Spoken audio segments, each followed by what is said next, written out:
Good morning Maranatha, selamat pagi Bapak Ibu, Saudara-saudari sekalian.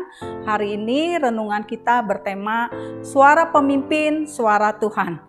Sebelum mulai, izinkan saya pimpin dulu dalam doa. Mari kita berdoa. Bapa, terima kasih untuk pagi hari ini. Terima kasih untuk kesehatan yang sudah Tuhan beri kepada kami semua Bapa. Kalau sebentar kami mau merenungkan firman-Mu Bapa, beri hikmat akal budi kepada kami semua Bapa. Di dalam nama Tuhan Yesus kami sudah berdoa dan mengucap syukur. Amin. Renungan hari ini pada Jumat 27 September 2024 mengenai suara pemimpin, suara Tuhan. Diambil dari Kisah Para Rasul 12 ayat 20 sampai 25. Kisah Para Rasul 12 ayat 20 sampai 23a. Lalu rakyatnya bersorak membalasnya, "Ini suara ilahi dan bukan suara manusia." Seketika itu juga ia ditampar malaikat Tuhan karena ia tidak memberi hormat kepada Allah. Pemimpin bukan Tuhan. Pemimpin hanyalah alat Tuhan. Pemimpin hadir untuk melakukan misi bagi rakyat atau komunitas yang ia layani. Ia menjadi pemimpin untuk mereka, bukan sekedar menjadi pemimpin atas mereka. Sebagai orang beriman, tanggung jawab pemimpin itu dihayati sebagai amanat dari Tuhan. Sehingga akhirnya pemimpin itu harus memuliakan Tuhan.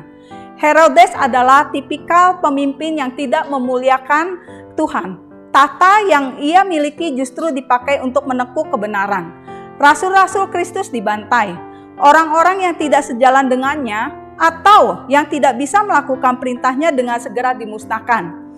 Herodes pemimpin kejam. Ia tidak mendatangkan rasa hormat dari rakyat, tetapi menimbulkan rasa takut.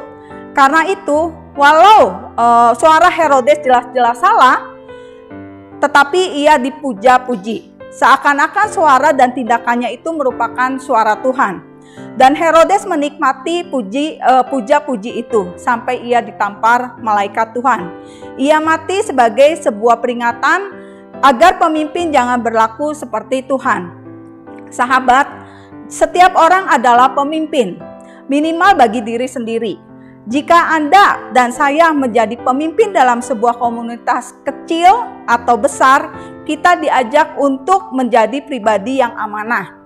Kita mesti sadar bahwa kita bukan Tuhan. Kita bisa salah dan kita harus berani mengoreksi diri sendiri. Kita ada untuk komunitas dan demi kemuliaan Tuhan. Sehingga suara Tuhan yang harus kita dengarkan bukan ambisi kita.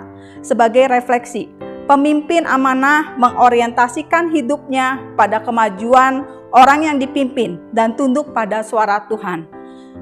Pertanyaan mendalam yang harus kita renungkan pada pagi hari ini, kekuasaan cenderung korup. Mengapa? Yang kedua, bagaimana seharusnya seorang pemimpin menjalankan kekuasaan dan pelayanan di tempat Anda. Oke, sebelum itu saya tutup dulu dalam doa ya. Bapak, terima kasih untuk renungan hari ini mengenai suara pemimpin adalah suara Tuhan. Tuhan, biarkan kami saat ini kalau diberi kepercayaan dalam memimpin Bapak, Tuhan selalu memberi hikmat akal budi kepada kami, dan kami juga biarkan menjadi pemimpin yang selalu mendengar akan suara Tuhan dan tunduk pada suara Tuhan Bapak. Jadikanlah kami pemimpin-pemimpin yang takut akan Tuhan Bapak.